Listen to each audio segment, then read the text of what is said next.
नमस्कार दोस्तों, स्वागत है आपका हमारे YouTube चैनल टेक्निकल के मीना में। तो दोस्तों, हमने पिछली वीडियो में गैस वेल्डिंग के बारे में डिस्कस किया था। हमने कंपोनेंट तक पढ़ा था, इसके कंपोनेंट पढ़े थे और गैस वेल्डिंग क्या है इसके बारे में जाना था। तो दोस्तों, अगर आपने हमारे गैस वेल्डिंग चैप्टर का फर्स्ट पार्ट नहीं देखा है तो डिस्क्रिप्शन में उसका लिंक दिया हुआ, आप वहाँ से जाके देख सकते हैं। तो दोस्तों, हमने कल तक जो इसके कंपोनेंट्स थे उनको असेंबल करने का जो किस प्रकार दिखाई देते हैं उसके बारे में डिस्कस किया था। तो आज हम जानेंगे कि जो हमारी गैस वेल्डिंग होती है इसकी प्रोसेस क्या होती है। तो करते हैं वीडियो को शुरू। तो दोस्तों, इसकी प्रोसेस के बारे में हम देखें तो गैस वेल्डिंग प्रोसेस हम सबसे पहले यानी जो हम किसी भी चीज़ को किसी भी कार्य को शुरू करते हैं तो उसके लिए क्या प्रोसेस होनी चाहिए, उसे कैसे करें हम। तो गैस वेल्डिंग में हम सबसे पहले जो सभी कंपोनेंट्स होते हैं, जैसे कि मैंने आपको बताया था, ऑक्सीजन सिलेंडर, एसिटिलीन सिलेंडर, यानी जो भी कंपोनेंट हम इसमें यूज करने वाले हैं उन सभी को ध्यानपूर्वक हम जोड़ेंगे, यानी उन सभी को पहले असेंबल करेंगे। जब हम सभी को असेंबल करेंगे, हमको पता है कि सभी कंपोनेंट का काम अलग अलग है, सबको जब हम असेंबल करेंगे तभी तो हम उनसे कार्य कर पाएंगे। ठीक है। तो दोस्तों, इसके बाद हम एसिटिलीन और ऑक्सीजन सिलेंडर को रेगुलर और होज पाइप के माध्यम से वेल्डिंग टॉर्च से जोड़ेंगे। यानी जो हमारे एसिटिलीन सिलेंडर और ऑक्सीजन सिलेंडर है उसमें हम रेगुलेटर और होज पाइप के माध्यम से उसे टॉर्च से जोड़ेंगे। यानी होज पाइप का कार्य मैंने आपको बताया था कि गैस को टॉर्च तक पहुंचाना होता है, रेगुलेटर का काम होता है गैसों को कंट्रोल करना। ठीक है। और हमारे बताना कि सिलेंडर में कितनी गैस है। ठीक है। इसी प्रकार हम सभी कंपोनेंट्स को स्टेप बाय स्टेप जोड़ते जाएंगे। ठीक है दोस्तों। इसके बाद हम डिस्कस करते हैं कि इसके बाद हम रेगुलेटर के माध्यम से हमारे काम के अनुसार दोनों गैसों को मिश्रित करेंगे। यानी रेगुलेटर से हमें जितने प्रेशर से गैस चाहिए वर्किंग के हिसाब से उतनी गैस खोलेंगे और उतना ही प्रेशर देंगे। उसके बाद हम वेल्डिंग टॉर्च को जलाने के सबसे पहले एसिटिलीन गैस वाल्व को खोलकर किसी लाइटर या माध्यम की सहायता से प्रज्वलित करेंगे या जलाएंगे। ठीक है।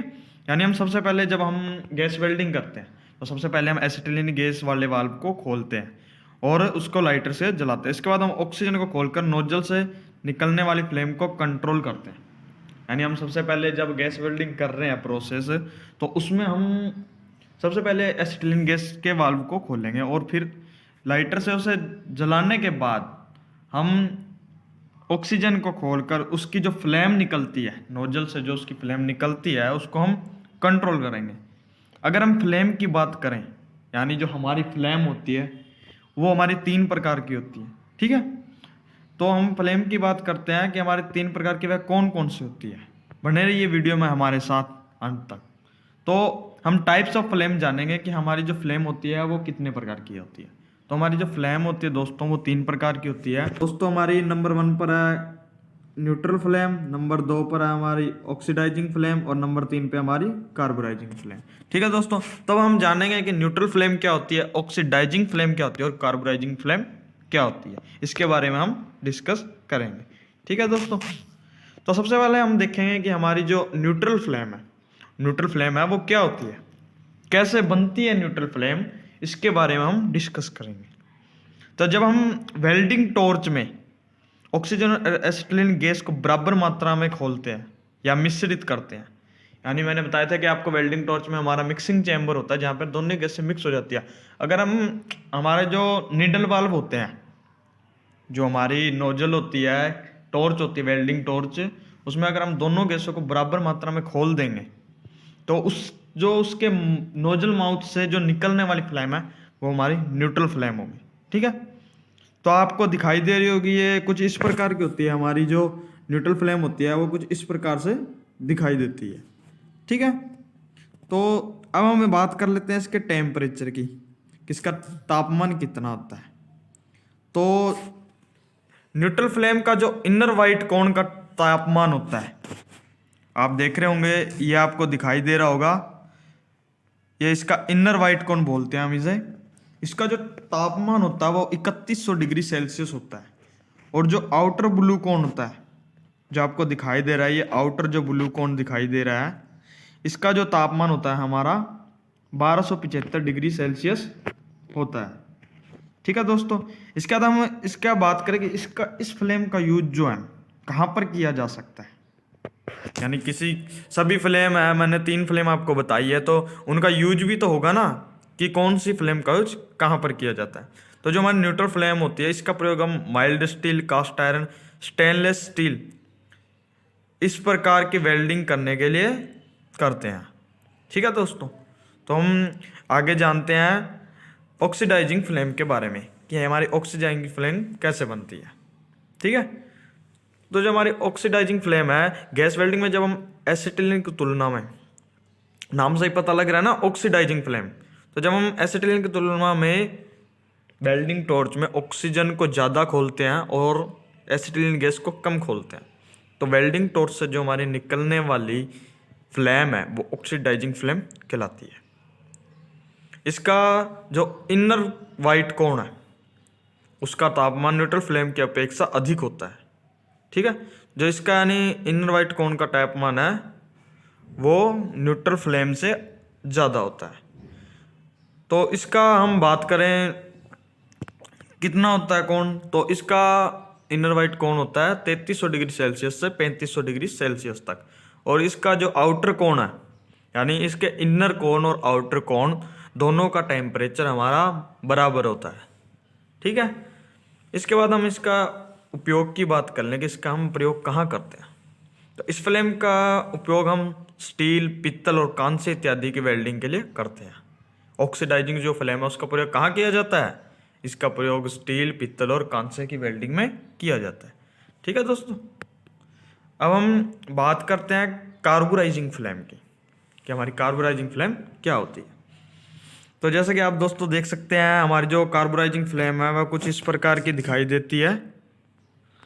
ठीक है दोस्तों, ये हमारी कार्बोराइजिंग फ्लेम होती है। इसमें आपको दिखाई दे रहा होगा 3 जो इसमें कोण होते हैं, यानी इसमें जब फ्लेम निकलती है तो 3 इसमें कोण बनते हैं। एक तो होता है इनर वाइट कोण और आउटर जो ब्लू कोण होता है, उसके बारे में तो हमने पहले डिस्कस किया था। लेकिन इसमें एक इंटरमीडिएट कोण होता है जो हमारा इनर वाइट कोण और आउटर ब्लू कोण के बीच में स्थित होता है। ठीक है दोस्तों, अब हम देखते हैं कि कार्बोराइजिंग फ्लेम है हमारी वो कैसे बनती है, इसकी जो उत्पत्ति है वो कैसे होती है। तो इस फ्लेम को बनाने के लिए हमें वेल्डिंग टॉर्च के नीडल वाल्व से ऑक्सीजन को कम खोलते हैं। यानी इसमें जब हम वेल्डिंग करते हैं तो ऑक्सीजन अगर कम है और एसिटिलीन की मात्रा ज़्यादा है तो वेल्डिंग टॉर्च से बनने वाली जो फ्लेम है हमारी वो कार्बोराइजिंग फ्लेम कहलाती है। ठीक है, अब हम बात करें इसके जो मैंने कोण के बारे में आपको बताया कि इसमें एक इंटरमीडिएट रेड कोण और होता है जो इनर वाइट कोण और आउटर ब्लू कोण के बीच में स्थित होता है। ठीक है, तो अब हम इनके टेम्परेचर के बारे में जानेंगे कि हमारा टेम्परेचर इनका कितना होता है। तो इसके जो इनर वाइट कोण होता है उसका तापमान 2900 डिग्री से 3200 डिग्री सेल्सियस तक होता है। ठीक है दोस्तों, और इसके जो इंटरमीडिएट कोण है उसका टेम्परेचर और इनर वाइट कोण का टेम्परेचर हमारा बराबर होता है। और हम वहीं बात करें आउटर ब्लू कोण की, आपको दिखाई दे रहा होगा आउटर ब्लू कोण, ये हमारा आउटर ब्लू कोण होता है। ठीक है दोस्तों, तो इसका जो टेम्परेचर होता है हमारा 1200 डिग्री सेल्सियस से 1300 डिग्री सेल्सियस तक होता है। ठीक है, अब हम बात करें इसके प्रयोग की, किसका प्रयोग हम कहाँ पर किया जा सकता है। इस फ्लेम का प्रयोग हम हाई कार्बन स्टील, एल्यूमिनियम और एलॉय स्टील की वेल्डिंग के लिए करते हैं। ठीक है दोस्तों, हमने जाना कि हमारी फ्लेम होती है 3 प्रकार की होती है और इनका प्रयोग कहाँ कहाँ किया जाता है उसके बारे में भी हमने जाना। ठीक है दोस्तों, तो जैसा कि दोस्तों हमने देखा कि अलग अलग फ्लेम का कार्य भी अलग अलग होते हैं। ठीक उसी प्रकार जब हम वेल्डिंग करते हैं, वेल्डिंग करने के लिए हमें फिलर रोड की ज़रूरत पड़ती है। ठीक है, तो फिलर रोड हमारी किस मेटल की होनी चाहिए और किस मेटल को करने के लिए कौन सी रोड की हमें ज़रूरत पड़ती है। तो दोस्तों हम फिलर रोड की बात करें तो जैसे मान लीजिए हम माइल्ड स्टील की वेल्डिंग कर रहे हैं, माइल्ड स्टील की वेल्डिंग कर रहे हैं तो उसके लिए हमें एमएस की ही फ्लेट चाहिए, यानी एमएस की ही जो हमारी है फिलर मेट रोड होनी चाहिए। ठीक है, यानी कहने का मतलब ये है कि हम जिस मेटल की वेल्डिंग कर रहे हैं हमें फिलर रोड भी उसी मेटल की चाहिए। माइल्ड स्टील की वेल्डिंग में हमें फिलर रोड के साथ फ्लक्स की आवश्यकता नहीं पड़ती है। लेकिन वहीं अगर हम बात करें अलोह धातु की, जैसे पित्तल की, यानी जो हमारे फेरस मेटल होगा उसमें तो हमें फ्लक्स की ज़रूरत नहीं पड़ने वाली, लेकिन अगर हमारा जो नॉन फेरस मेटल है जैसे पित्तल मान लीजिए, तो उसके लिए हम पित्तल की रोड के साथ हम फ्लक्स का प्रयोग करना पड़ता है, जिसे हम सुहागा बोलते हैं। आम लैंग्वेज में हम इसे सुहागा बोल देते हैं। ठीक है, अब दोस्तों हम इसके देखते हैं एडवांटेज कि इसके लाभ क्या था। कोई भी हम कार्य करते हैं या कोई भी हमारी प्रोसेस होती है तो उसके बेनिफिट भी होते हैं और हमें नुकसान भी होते हैं, यानी लाभ भी होते हैं, तो उसके जो हानियाँ हैं वो भी होती है, तो उसके बारे में मैं आपको बताऊंगा। ठीक है, इस वेल्डिंग को संचालित करना आसान है, यानी इस वेल्डिंग को जो है संचालित करना, यानी इस वेल्डिंग को संचालित करना आसान है। इसमें हमें अधिक स्किल वाले ऑपरेटर की आवश्यकता नहीं होती। यानी कहने का मतलब ये है कि इस वेल्डिंग को सीखने के लिए या इस वेल्डिंग का कार्य करने के लिए हमें कोई ज़्यादा ग्रेजुएशन वाला बंदा नहीं चाहिए, या ऐसा नहीं है कि हमें उसके लिए कोई क्वालिफिकेशन चाहिए या ज़्यादा स्किल चाहिए। इसको यानी आसानी से सीखा जा सकता है। इस वेल्डिंग में उपकरण प्रयोग किए जाते हैं, उनकी लागत भी अधिक नहीं होती। यानी इसका एक बेनिफिट ये हो रहा है कि आप देख सकते हैं कि इसमें जो कंपोनेंट हम यूज करते हैं उसमें जो हमारा इन्वेस्टमेंट है, कम इन्वेस्टमेंट के साथ हम इस कार्य को कर सकते हैं। इसके बाद इसके उपकरण बहुत पोर्टेबल होते हैं, इन्हें हम कहीं भी ले जाकर वेल्डिंग कर सकते हैं। जी बिल्कुल दोस्तों, जैसे कि हमने देखा है कि हम इसके acetylene cylinder, oxygen cylinder, hose pipe, welding torch, इन सभी को अलग अलग करके, यानी पोर्टेबल बोल सकते हैं हम इसको, उनको अलग अलग करके, मान लीजिए आपको 50 किलोमीटर जाना है, 10 किलोमीटर जाना है, तो आप वहाँ जाकर भी वेल्डिंग आराम से कर सकते हो, कोई दिक्कत नहीं। ठीक है दोस्तों, अब हम डिस्कस करते हैं इसके डिसएडवांटेज, इसके नुकसान क्या है, इसकी हानियाँ क्या है। इसकी पहली हानि तो ये है कि हम इससे जब वेल्डिंग करते हैं, गैस वेल्डिंग करते हैं, तो हमें सरफेस फिनिशिंग कम मिलती है। यानी हम इसको कहीं भी वेल्डिंग करते हैं तो हमें बिल्कुल एक्यूरेसी के साथ अगर चाहिए, बिल्कुल फिनिशिंग हमें सरफेस चाहिए, तो वो इसमें नहीं मिल पाता है हमें। गैस वेल्डिंग के ताप से अधिक क्षेत्र प्रभावित होता है। ठीक है, इससे जो मेटल होता है उसके आंतरिक गुणों में परिवर्तन आ जाता है।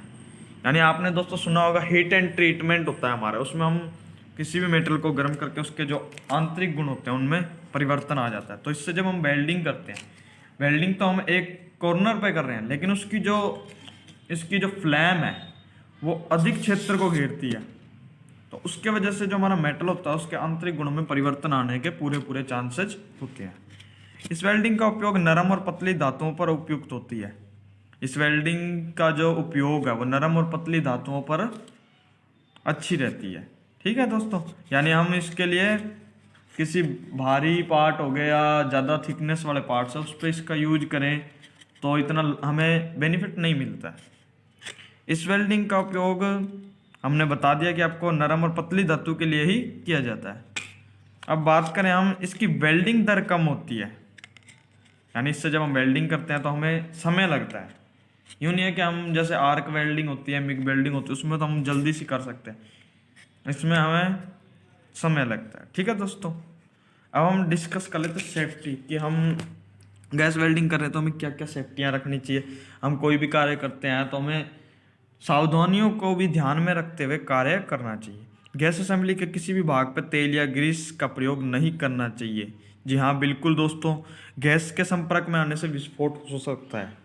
हमें गैस असेंबली में, यानी इसके जो पार्ट्स असेंबली है, मान लीजिए आप रेगुलेटर को उसके सिलेंडर के आउटलेट वाल्व पर टाइट कर रहे हो, तो वहाँ पर आपको दोस्तों ग्रीस या तेल से रिलेटेड किसी भी चीज़ का प्रयोग नहीं करना है, क्योंकि गैस के संपर्क में आने से विस्फोट हो सकता है, कोई हादसा हो सकता है। तो हमें सेफ्टी प्रिकॉशन का भी ध्यान रखना है। कहीं पर भी किसी प्रकार का लीकेज या गैस रिसाव दिखे, यानी मान लीजिए होज पाइप हो गया या हमारा इनलेट वाल्व हो गया या आउटलेट वाल्व हो गया या हमारा रेगुलेटर हो गया, कहीं पर भी अगर हमें गैस का रिसाव दिख रहा है कि यहाँ से गैस हमारी लीक हो रही है, तो तुरंत उसे ठीक करना चाहिए, चाहे वह थोड़ा सा ही क्यों ना। यानी कहने वाला, अगर हम मान लीजिए हम सोचते हैं कि यार ये तो थोड़ा सा है, इसको क्या देखना है, हम अनदेखा कर देते हैं, तो अनदेखा जो हमारी लापरवाही होती है वो हमें वर्कशॉप में बहुत भारी पड़ सकती है।